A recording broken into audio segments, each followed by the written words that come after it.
বীরভূমের অজয় নদের তীরের এই জনপদটির কাহিনী এক গভীর স্তব্ধতা দিয়ে শুরু হয়।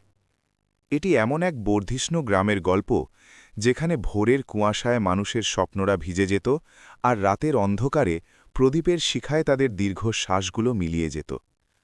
সেই জনপদেরই এক প্রাচীন বটগাছের নিচে এক জীর্ণ চালার সামনে প্রতিদিন বিকেলে একটি ছোট দোকান সাজানো হতো। সেখানে থাকত পুরনো বই বাঁধানোর সরঞ্জাম আর মাটির ভাঁড়ে ধোঁয়া ওঠা এলাচ চা।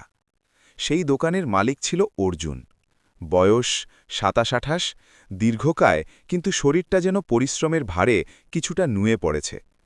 তার মুখে এক অদ্ভুত গাম্ভীর্য লেপ্টে থাকত, যেন দুনিয়ার কোনো ঝড়ই তাকে আর বিচলিত করার ক্ষমতা রাখে না।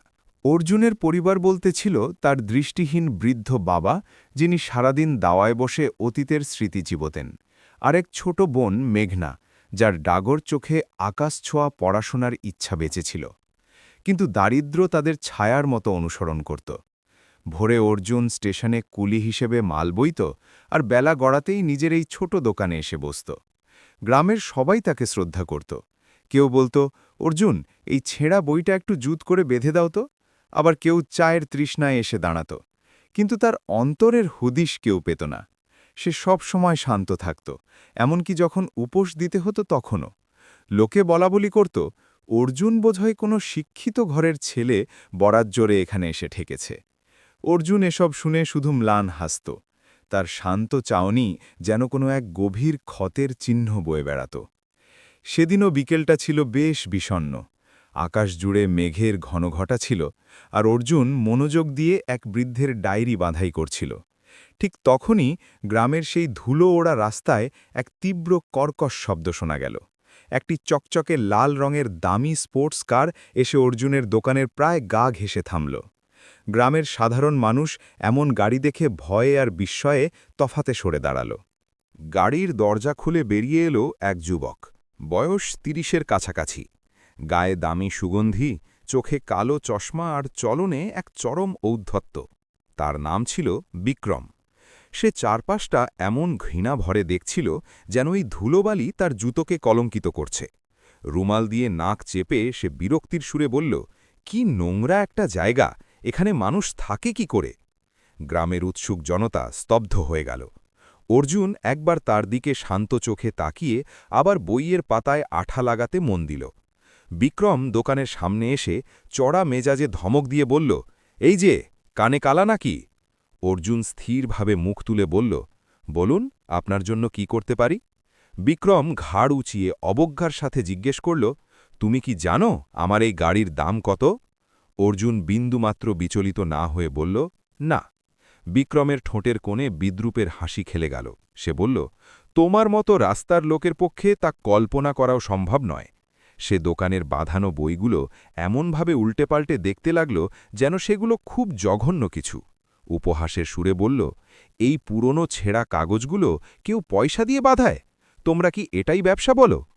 আশেপাশের মানুষগুলো এই অপমানে কুঁকড়ে যাচ্ছিল, কিন্তু অর্জুন তখনও স্থির। সে নিচু স্বরে বলল, আজ্ঞে, যারা জ্ঞানের মূল্য বোঝে তারা এগুলোই যত্ন করে আগলে রাখে। বিক্রম একটা সুন্দর বাঁধানো বই হাতে নিয়ে পাতাগুলো ছিঁড়ে মাটিতে ফেলে দিয়ে বলল, এগুলো তো আস্তা কুড়ে ফেলার যোগ্য।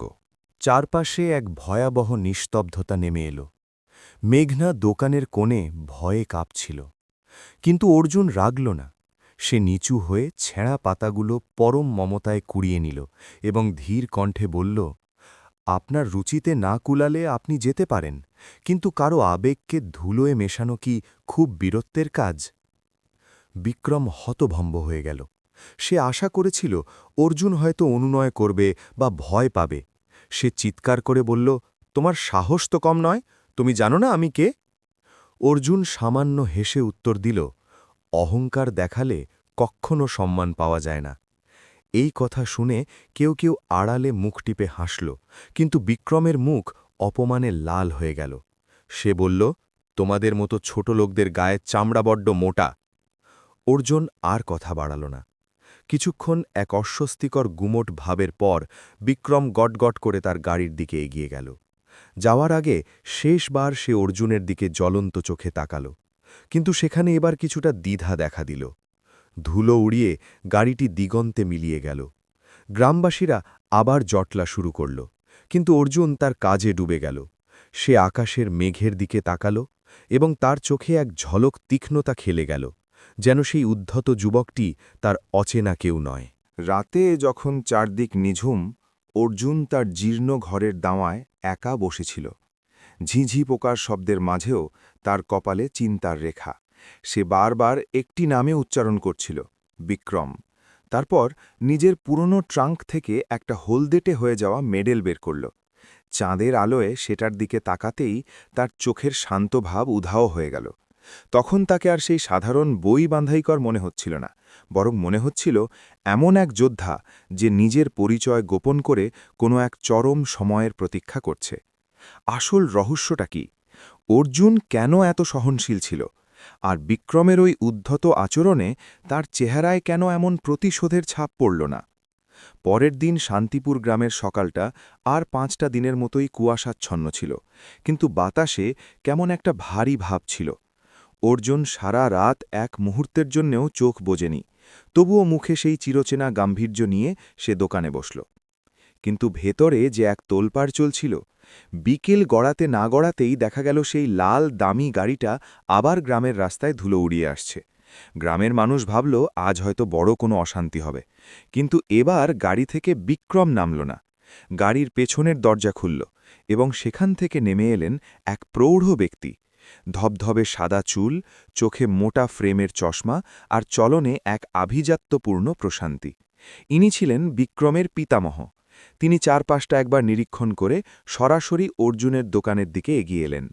অর্জুন তার দিকে তাকাল। অজয় নদীর তীরের সেই রহস্যময় কাহিনীটি যেখানে থেমেছিল, সেখান থেকেই আবার সূত্রপাত করা যাক। বিক্রমের পিতামহ গাড়ি থেকে নেমে অর্জুনের ছোট দোকানটির সামনে এসে দাঁড়ালেন। অর্জুন তাকে দেখে ধীর স্থিরভাবে উঠে দাঁড়িয়ে প্রণাম জানিয়ে বলল, বলুন, আপনার কি প্রয়োজন? বৃদ্ধ কয়েক মুহূর্ত একদৃষ্টিতে অর্জুনের চোখের দিকে তাকিয়ে রইলেন, যেন কোনো হারানো সত্য খুঁজে বেড়াচ্ছেন। তারপর শান্ত গলায় বললেন, এক ভাঁড় চা দাও তো বাপু। অর্জুন অত্যন্ত সযত্নে চা বানিয়ে মাটির ভাঁড়ে তার সামনে এগিয়ে দিল। তিনি এক চুমুক দিলেন, তারপর অর্জুনের চোখের গভীরতার দিকে তাকিয়ে মৃদু হাসলেন। তিনি প্রশ্ন করলেন, তুমি কি বারোবারই এই ধুলোবালির মধ্যেই? নদিয়া জেলার সেই সীমান্ত ঘেঁষা গ্রামটির উপাখ্যান এক অপ্রত্যাশিত নাটকীয়তার মধ্য দিয়ে মোড় নিল। এটি এমন এক জনপদের আখ্যান যেখানে সকালের রোদে ঘাসের ওপর শিশির বিন্দুর মতো মানুষের স্বপ্নরা চিকচিক করত, এবং দিন শেষে ক্লান্ত মানুষেরা চাঁদের জ্যোৎস্নায় নিজেদের সকল যন্ত্রণা বিলীন করে দিত। সাগর শান্তভাবে উত্তর দিল, আজ্ঞে, দিনে নৌকোবাই আর বিকেলে এই ছোট নার্সারি সামলাই। শরীরে দেয়? সাগর ম্লান হেসে বলল, শরীরের কথা ভেবেলি কি আর সংসার চলে সাহেব? ভদ্রলোক কিছুক্ষণ নীরব থেকে হঠাৎ প্রশ্ন করলেন, তোমার নামটা যেন কি? সাগরের উত্তরের পর এক দীর্ঘ স্তব্ধতা বিরাজ করল। তারপর তিনি নিচু গলায় বললেন, সাগর, আমি যদি তোমাকে এক অভাবনীয় প্রস্তাব দিই, তুমি কি সেটা রাখবে? সাগর কিছুটা বিস্মিত হলেও মাথা নেড়ে সম্মতি জানাল। তৃষার বাবা একটা গভীর দীর্ঘশ্বাস ফেলে সরাসরি সাগরের চোখের দিকে তাকিয়ে বললেন, তুমি কি আমার মেয়ে তৃষাকে বিয়ে করবে? মুহূর্তের মধ্যে চারদিকের কোলাহল থেমে গেল। আশেপাশে জটলা পাকানো মানুষগুলো যেন পাথরের মূর্তিতে পরিণত হল। কারোর মুখের রাশ উঠছিল না। সাগরের মনে হল সে হয়তো কোনো দিবা স্বপ্ন দেখছে। সে অস্ফুট স্বরে বলল, আজ্ঞে, কি বললেন? ভদ্রলোক আবারও দৃঢ়স্বরে বললেন, আমি আমার মেয়ে তৃষার বিয়ে তোমার সাথে দিতে চাই। এবার যেন সময় নিথর হয়ে গেল। সাগরের মাথায় হাজারো চিন্তার ঢেউ আছড়ে পড়তে লাগল। এটা কি কোনো নিষ্ঠুর পরিহাস নাকি অন্য কিছু? সে তোতলাতে তোতলাতে বলল, কিন্তু আমি তো এক সামান্য। তৃষার বাবা পকেট থেকে একটি চেক বের করে সাগরের সামনে ধরলেন। বললেন, আমি তোমাকে 2 লক্ষ টাকা দেব যদি তুমি এই পরিণয়ে রাজি হও। 2 লক্ষ টাকা? সাগরের মতো এক নিঃস্ব যুবকের কাছে এটা ছিল অকল্পনীয় প্রাপ্তি। কিন্তু তার চোখে লালসা ছিল না, ছিল এক রাস বিস্ময়। সে ধীর গলায় জিজ্ঞাসা করল, আপনি আমার মতো একজনকে কেন পছন্দ করলেন? ভদ্রলোক কিছুক্ষণ স্তব্ধ থেকে বললেন, সব কথা এখন বলা সম্ভব নয়, তবে এটুকু জেনে রাখো, আমার এমন এক বলিষ্ঠ চরিত্রের মানুষের প্রয়োজন যে আমার মেয়ের স্বভাব বদলাতে পারবে। স্বভাব বদলাতে? সাগর অবাক হয়ে প্রশ্ন করল। হ্যাঁ, তিনি গম্ভীর স্বরে বললেন, সে বড্ড অবাধ্য, কাউকে সম্মান করতে শেখেনি। আমি চাই না আমার প্রস্থানের পর সে পৃথিবীর ভিড়ে হারিয়ে যাক। প্রস্থানের পর এই শব্দবন্ধটি সাগরের কানে খট করে বাজল। তৃষার বাবার চোখে এক মুহূর্তের জন্য অসীম শূন্যতা ফুটে উঠল, কিন্তু তিনি পরক্ষণেই নিজেকে সামলে নিলেন। বললেন, শুধু এটুকু বুঝে নাও, আমার হাতে সময় খুব কম। সাগর উপলব্ধি করল এর নেপথ্যে নিশ্চয়ই কোনো বিষাদময় সত্য লুকিয়ে আছে। সে বলল, আমার বিবেচনার জন্য কিছুটা সময় লাগবে। তিনি সম্মতি দিয়ে বললেন, যতটা সময় প্রয়োজন নাও, তবে মনে রেখো সিদ্ধান্ত যেন সঠিক হয়। এই বলে তিনি ধুলো উড়িয়ে চলে গেলেন। সে রাতে সাগরের চোখে ঘুম ছিল না। সে বিছানায় শুয়ে সেই পুরনো জীর্ণ ডায়েরিটা বের করল। এবার সে ডায়েরির ভাঁজ করা পাতাটি পুরোপুরি খুলল। সেখানে একটি মলিন ছবি ছিল। 9 বছরের একটি ছোট্ট মেয়ে ফ্রক পরে হাসছে। নিচে কাঁপা কাঁপা হাতে লেখা ছিল তৃষা। 15 বছর আগের সেই ছবি। সাগরের চোখ ভিজে এলো। সে অস্ফুট স্বরে বলল, তুমি আগের মতোই আছো, নাকি হয়তো দুনিয়ার নিয়মে অনেক বদলে গেছ? পরের দিন ভোরে সেই দামি গাড়িটি আবার এসে থামল। সাগর এবার স্থির ছিল। তৃষার বাবা গাড়ি থেকে নেমে জিজ্ঞাসা করলেন, স্থির করলে কিছু?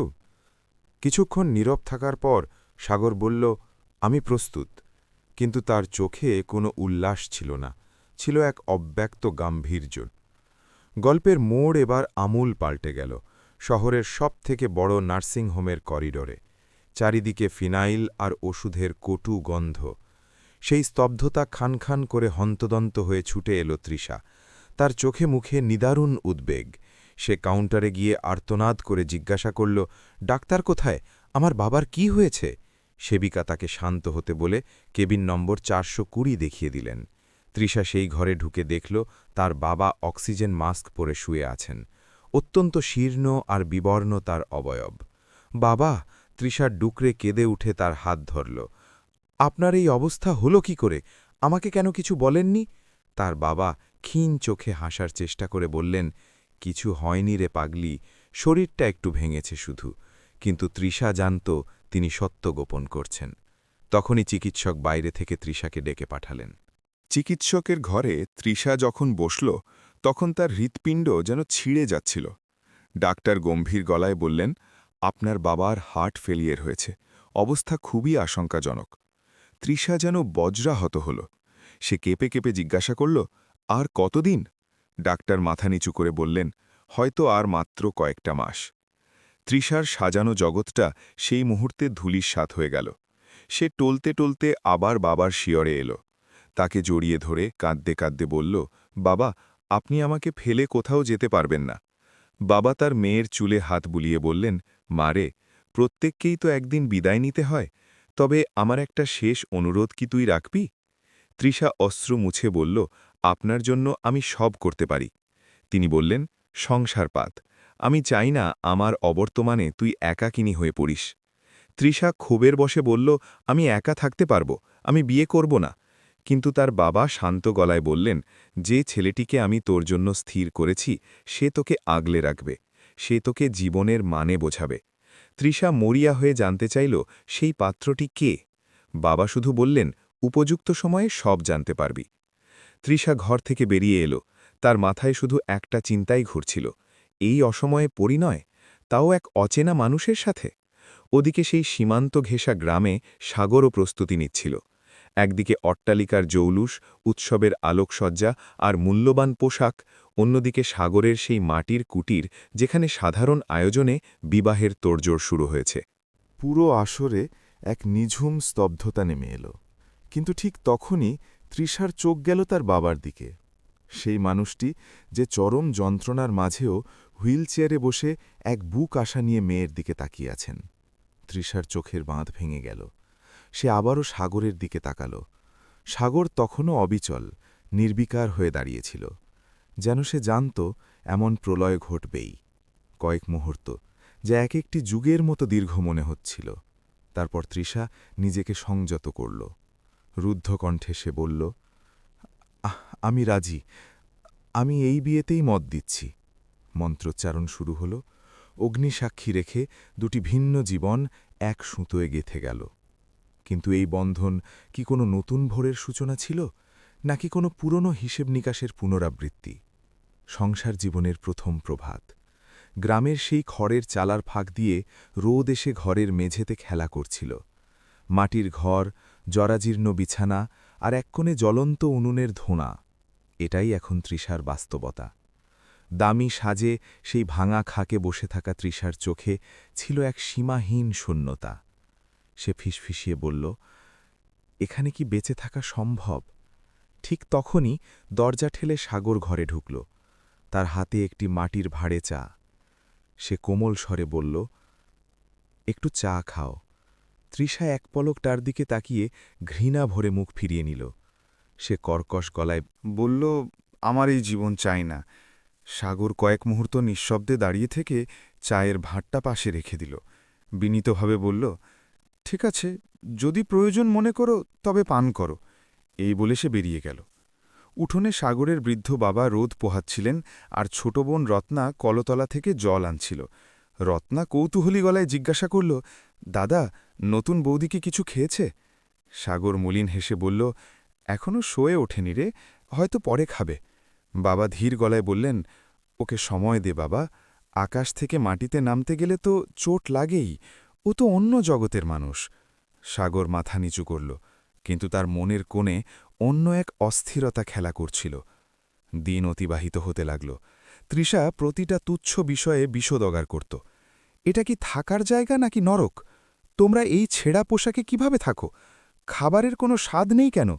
তার প্রতিটি বাক্য তীরের মতো সবাইকে বিদ্ধ করত। রত্না ভয়ে কুঁকড়ে থাকত। বাবা শুধু দীর্ঘশ্বাস ফেলতেন, আর সাগর পাথর চাপা নীরবতায় সব সয়ে যেত। একদিন তৃষা মেজাজ হারিয়ে ভাতের থালাটা উঠোনে ছুঁড়ে ফেলে দিল এবং চিৎকার করে বলল, আমি এই খাবার মুখে তুলব না। রত্না ভয়ে কেঁদে ফেলল। সাগর নিচু হয়ে ধীর স্থিরভাবে সেই ভাতগুলো কুড়োতে লাগল। তৃষা ওকে অবজ্ঞার সাথে দেখে বলল, তোমার কি এক বিন্দু আত্মসম্মান নেই? আমি প্রতিনিয়ত তোমাকে তুচ্ছতাচ্ছিল্য করছি, তবুও তুমি নির্বাক থাকো কেন? সাগর প্রথমবারের মতো তৃষার চোখের দিকে তীক্ষ্ণ দৃষ্টিতে তাকাল। সে খুব শান্ত কিন্তু দৃঢ় স্বরে বলল, তৃষা, আত্মসম্মান আর দম্ভ এক জিনিস নয়। আঘাত কেবল তাদেরই বিচলিত করে যাদের ভিত নড়বড়ে।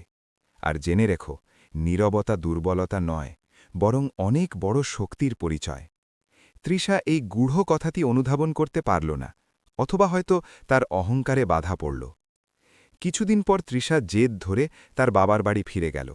সে সাফ জানিয়ে দিল যে ওই ধুলোবালির গ্রামে সে আর ফিরবে না। সাগর তাকে আটকানোর কোনো চেষ্টা করল না, শুধু বিদায়বেলায় বলল, ভালো থেকো। কিন্তু বাপের বাড়ির বিলাসবহুল জীবনে ফিরেও তৃষার মনের অস্থিরতা ঘুচল না। সে সব আরামায়েশ পাচ্ছিল, কিন্তু তবুও কি যেন এক অভাব তাকে কুরে কুরে খাচ্ছিল। এক মাঝরাতে বারান্দায় দাঁড়িয়ে আকাশের দিকে তাকাতেই তার চোখের সামনে ভেসে উঠল সাগরের সেই প্রশান্ত চাউনি। সে ভাবছিল, একজন সাধারণ মাঝি এত গম্ভীর আর সহনশীল হয় কিভাবে? অস্থিরতা সহ্য করতে না পেরে তৃষা সেই রাতেই কারোর অনুমতি না নিয়ে সীমান্ত গ্রামে ফিরে এল। কিন্তু ঘরে ঢুকে দেখল সাগর নেই। রাত তখন গভীর, সাগর কোথায় যেতে পারে? তীব্র কৌতূহল আর উদ্বেগে সে নিঃশব্দে সাগরের সন্ধানে বেরোল। বাইরে নিকষ কালো অন্ধকার। গ্রামের শেষ মাথায় একটি পরিত্যক্ত ভাঙা মন্দিরের দিকে সে দেখল সাগর নিভৃতে হেঁটে যাচ্ছে। সে আজ তার নৌকো বা চারাগাছ কিছুই সাথে নেয়নি। ধুলিগাঁয়ের এই উপাখ্যান এক অকল্পনীয় বাগবদল দিয়ে শুরু হয়। এটি এমন এক প্রান্তিক জনপদের গল্প যেখানে ভোরের কুয়াশা মানুষের দীর্ঘশ্বাসের সাথে মিশে থাকত এবং দিন শেষে উনুন থেকে বেরিয়ে আসা ধোঁয়া তাদের সবটুকু ক্লান্তি গিলে ফেলত। সেই গ্রামের এক নির্জন বটতলার পাশে একটি জীর্ণ ঘরের দাওয়ায় প্রতিদিন বিকেলে মাটির ছোট একটি চাকা ঘুরত। সেখানে থাকত ভিজে মাটির সোঁদা গন্ধ আর রোদে শুকোতে দেওয়া সুনিপুণ কারুকার্যের কিছু মাটির পাত্র। সেই চাকার সামনে বসে থাকত অভিরূপ, বয়স ২৭-২৮ হবে, দীর্ঘকায়ে কিন্তু ঋজু ভঙ্গি। তার শান্ত চোখের গভীরে এমন এক স্থৈর্য ছিল যা দেখলে মনে হতো জীবনের সবটুকু ঝড় সে একাই সয়ে নিয়েছে। অভিরূপের সংসারে ছিল তার পঙ্গু মা, যার প্রতিটি কাশির শব্দে ঘরের টিনের চালটা যেন কেঁপে উঠত। আর ছিল ছোট বোন রূপা, যার চোখে তখনও রঙিন আগামীর স্বপ্ন ছিল। অভিরূপের বাবা একসময় গ্রামের সম্পন্ন কৃষক ছিলেন, কিন্তু মহাজনী ঋণের জালে সব হারিয়ে তিনি একদিন নদীর জলে প্রাণ বিসর্জন দেন। অভাব তাদের নিত্যসঙ্গী। সকালে অভিরূপ অন্যের জমিতে লাঙল দিত, আর বিকেলে নিজের শিল্পকলা নিয়ে বসত।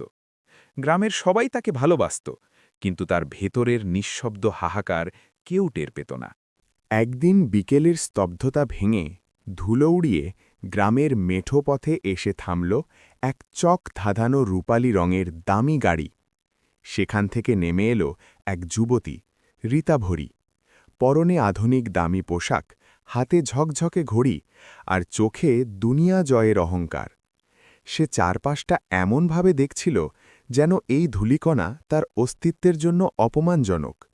সে অভিরূপের দোকানের কাছে এসে অবজ্ঞার সুরে বলল, এই যে শোনো, এই নোংরা মাটির পুতুলগুলোর দাম কত? অভিরূপ স্থির হয়ে একবার তার দিকে তাকাল, তারপর খুব শান্ত গলায় বলল, এগুলো বিক্রির জন্য নয়, ফরমাশ অনুযায়ী তৈরি। রীতাভরি রাগে ফেটে পড়ে বলল, তুমি জানো আমি কে? আমার বাবার দয়াতেই এই গ্রামের লোকেদের অন্ন জোটে। সে পা দিয়ে একটি সুন্দর মাটির পাত্র সরিয়ে দিল এবং তুচ্ছতাচ্ছিল্য করে বলল, এসব আবর্জনা দিয়ে ঘর সাজালে আভিজাত্য নষ্ট হয়। অভিরূপ কোনো প্রতিক্রিয়া দেখাল না। সে অত্যন্ত নম্রভাবে বলল, মাটি থেকে জন্মানো মানুষকে মাটির অবমাননা করা সাজে না। রীতাভরি রাগে গটগট করে চলে গেল, কিন্তু অভিরূপের ঠোঁটর কোণে এক অদ্ভুত করুণার হাসি দেখা দিল, যেন এই রাগ তার খুব পরিচিত।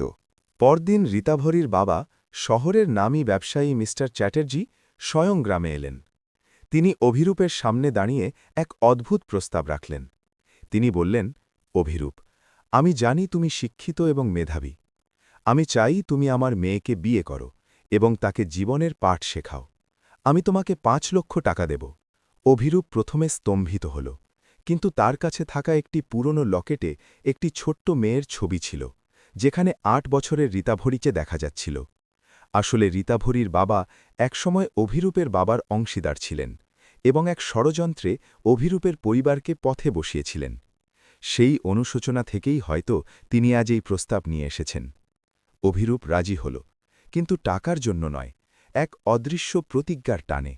বিয়ের কর রীতাভরি যখন সেই মাটির ঘরে বউ হয়ে এলো, তার কাছে মনে হল সে কোনো এক অন্ধকার কুয়ায় পড়েছে। সে অভিরূপকে প্রতিনিয়ত অপমান করত। তুমি এক সামান্য মজদুর, তোমার সাথে আমার কোনো তুলনা হয় না, এমন হাজারো কথা অভিরূপ হাসি মুখে সহ্য করত। এক রাতে রীতাভরি দেখল অভিরূপ চুপি চুপি ঘর থেকে বেরোচ্ছে। কৌতূহলী হয়ে সে তার পিছু নিল। বনের ধারে একটি পুরনো গোডাউনের ভেতরে সে দেখল এক আশ্চর্য দৃশ্য। সেখানে অভিরূপ একাই নেই, তার সামনে জনাবিশেক শক্তপোক্ত মানুষ আদেশ শোনার জন্য অপেক্ষায় আছে। অভিরূপ সেখানে এক দাপুটে নেতার মতো কথা বলছে, কোম্পানির শোষণের হাত থেকে কৃষকদের জমি ফেরতেই হবে, কোনো রক্তপাত নয়, আইনি লড়াইয়ে আমাদের জিততেই হবে। রীতাভরি আড়ালে দাঁড়িয়ে কাঁপতে লাগল। এই কি সেই শান্ত অভিরূপ? সে বুঝতে পারল অভিরূপ কেবল একজন সাধারণ কারিগর নয়, সে এক বিশাল আন্দোলনের মস্তিষ্ক। পরদিন রীতাভরি সব সত্য জানতে চাইল।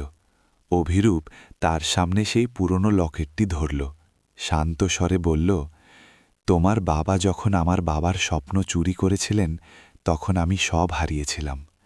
আমার বাবা হার মেনেছিলেন, কিন্তু আমি নয়। আমি চেয়েছিলাম এই সাম্রাজ্য ধুলোয় মিশিয়ে দিতে, কিন্তু তোমার বাবার অন্তিম সময়ের অসুস্থতা আর তোমার অসহায়ত্ব আমাকে থামিয়ে দিয়েছে। রীতাভরি জানল তার বাবা মরণব্যাধিতে আক্রান্ত। তিনি মারা যাওয়ার আগে চেয়েছিলেন তার উদ্ধত মেয়েকে এমন একজনের হাতে সঁপে দিতে যার শিকড় মাটির অনেক গভীরে। রীতাভরির চোখের জল আজ প্রথমবার সেই ধুলোমাখা মেঝেতে পড়ল। তার সব অহংকার মুহূর্তেই মিলিয়ে গেল।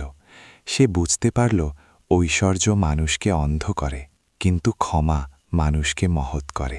ধূলিগায়ের মেঠো পথ দিয়ে আজ অভিরূপ আর রীতাভরি হাতে হাত রেখে হাঁটছিল, তখন তপ্ত রোদেও এক শীতল প্রশান্তি অনুভূত হচ্ছিল।